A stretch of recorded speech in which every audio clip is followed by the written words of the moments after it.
السلام علیکم ورحمۃ اللہ وبرکاتہ۔ بیٹا یہ آپ کا اسلامیات کا کام حدیث نمبر 5، ٹھیک ہے۔ اس کا عنوان ہے سچائی کے متعلق حدیث یا سچائی کی فضیلت کے بارے میں حدیث۔ ان الصدق یہدی الی البر و ان البر یہدی الی الجنہ۔ ان بے شک الصدق سچائی یہدی ہدایت دیتا ہے، رہنمائی کرتا ہے یا راستہ دکھاتی ہے، الی البر الی کی طرف، البر نیکی بھلائی،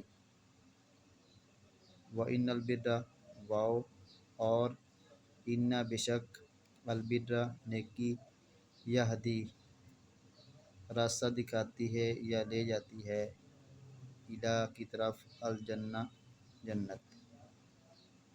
سچائی نیکی کا راستہ دکھاتی ہے اور نیکی جنت کی طرف لے جاتی ہے۔ آپ نے اس حدیث کا عنوان جو ہے وہ کاپی پہ لکھنا ہے، پھر حدیث کے جو الفاظ میننگ ہے وہ آپ نے لکھنے ہیں، پھر اس کو ترجمے کے ساتھ زبانی جو ہے وہ اچھے طریقے سے یاد کرنا ہے۔